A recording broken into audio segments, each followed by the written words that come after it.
हरि ओम. योगदास जय गणेश जोशी यांनी प्रवचनांमधून सांगितलेले कथामृत क्रमांक 75 संसाराचा अर्थ.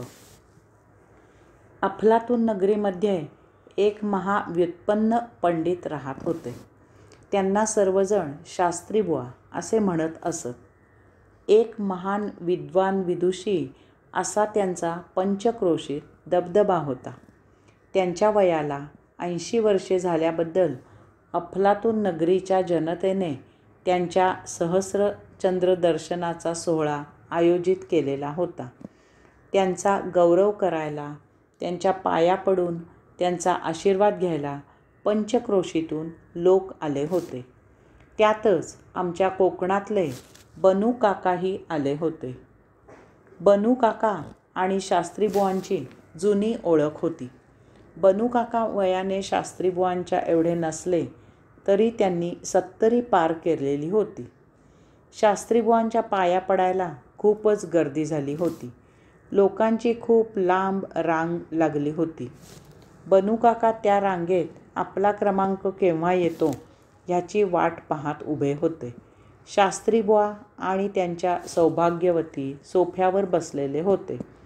लोक शास्त्रीबुवांना फळफळावळ, मेवा मिठाई, भेटवस्तू, पाकीट वगैरे देत होते.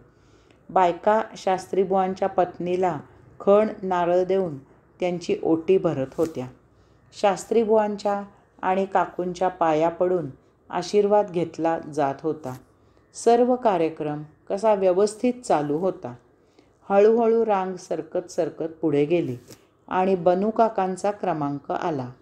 त्यांनीही शास्त्रीबुवांना काही भेटवस्तू दिली आणि त्यांना साष्टांग नमस्कार घातला. शास्त्रीबुवांनी बनू काकांना आशीर्वाद दिला. बनू काका उठून उभे राहिले. ते जाऊ लागताच शास्त्रीबुवा बनू काकांना म्हणाले, बनू, आमचे लग्न झाले तेव्हा आमच्या मंडळी 10 वर्षांच्या होत्या आणि आम्ही 15 वर्षाचे होतो. आम्ही गेल्या 65 वर्षात आमच्या पत्नीला स्पर्शसुद्धा केलेला नाही.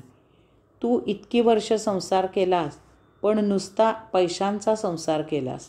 काही ग्रंथसेवा वगैरे केली नाहीस. वय वाया घालवलेस. असा संसार करून काय मिळवलेस?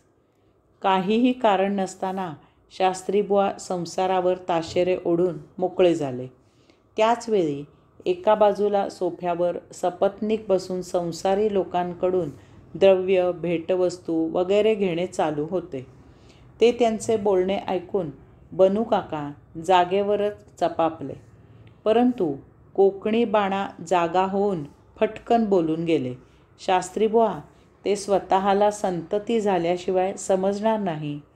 संसाराचा अर्थ तो मांडून त्यापासून दूर राहणे असा नाही. कारण ज्याच्या सोबतीने तो मांडला त्याचा विचार संसार मांडण्याआधीच झाला पाहिजे. यापेक्षा संसार मांडू नये. हरि ओम.